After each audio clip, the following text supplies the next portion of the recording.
Okay, so we're going to take a look at the stop whistle. Absolute necessity for gun dogs. If they are flushing game, they must stop when they flush a rabbit, for example, from a safety point of view.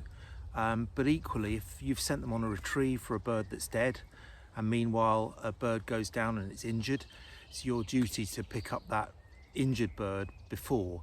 So it's important to be able to stop the dog on the way out and redirect them. Is this important for pet dogs?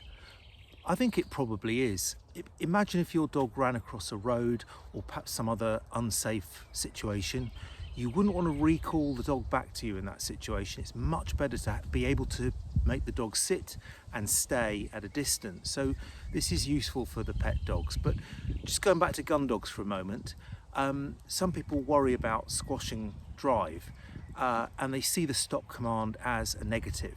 And I think there's one way to make this not a negative, which is to make sure that stop is a positive command. I'm stopping you because there's something else that's good that's going to happen. So I'm just going to give a little demonstration with Chester here. He's a 5-year-old English Springer Spaniel, and we're going to stop him on the way out, and he's going to be looking for something else to happen. And I'm going to do two things. The first thing is I'm going to redirect him to the new thing, and the second thing is I'm going to keep his focus on the original thing.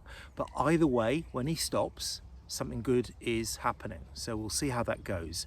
There is a memory retrieve which he's looking at somewhere behind him there, so I'll send him for that, stop him on the way out, and we'll redirect him to the new dummy, which will get thrown hopefully within your eyesight. Back.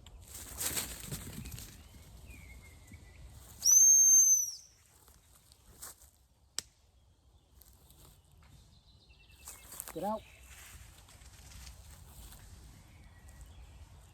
Sorry about all the bracken, but that's the time of year.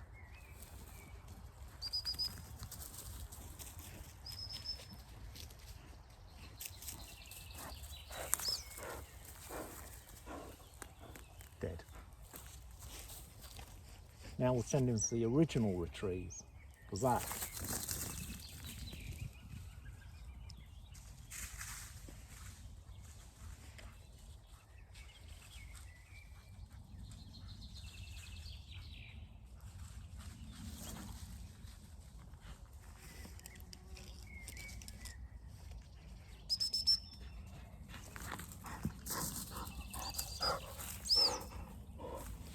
Dead. So there was a dog who got stopped and was excited by what was going to happen. He's confused, and I'm talking to the camera. I normally wouldn't let him run around like this. Was confused by that, and we're just going to do the opposite now. So the first thing, he's going to sit here and be patient while I put a retrieve out.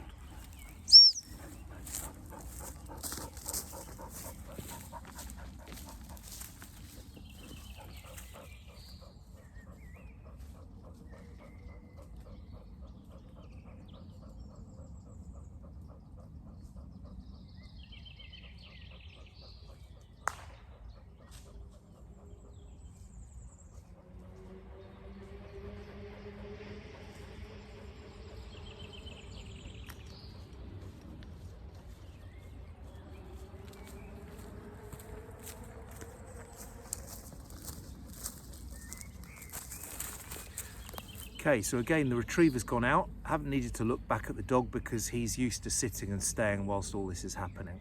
So we'll send him out, but this time we will make him go for the original retrieve. So the previous situation, an injured bird has gone down second, we've redirected him. In this case, the original retrieve will be more difficult. We'll get him to go for that, then we'll send him for the second retrieve. So it doesn't matter which way round it is, he needs to be able to take direction at distance. Back.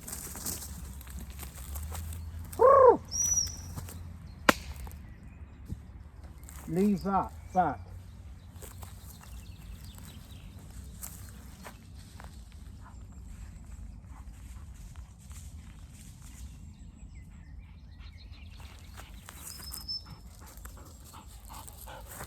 Dead. Get out. Get out. Get out.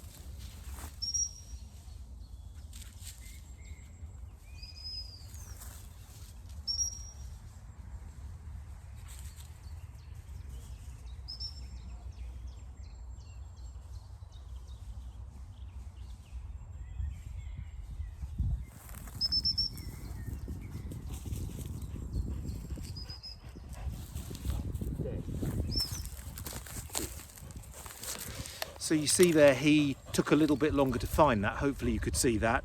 It's because he didn't quite see where it went from the bracken, but he took the redirection. So the key thing is here, when we stopped him, there's something exciting happening, and therefore he sees stop as a positive thing because something good will happen. So we can look at training that in future, but that's just how a trained gun dog would be redirected and stopped on a retrieve.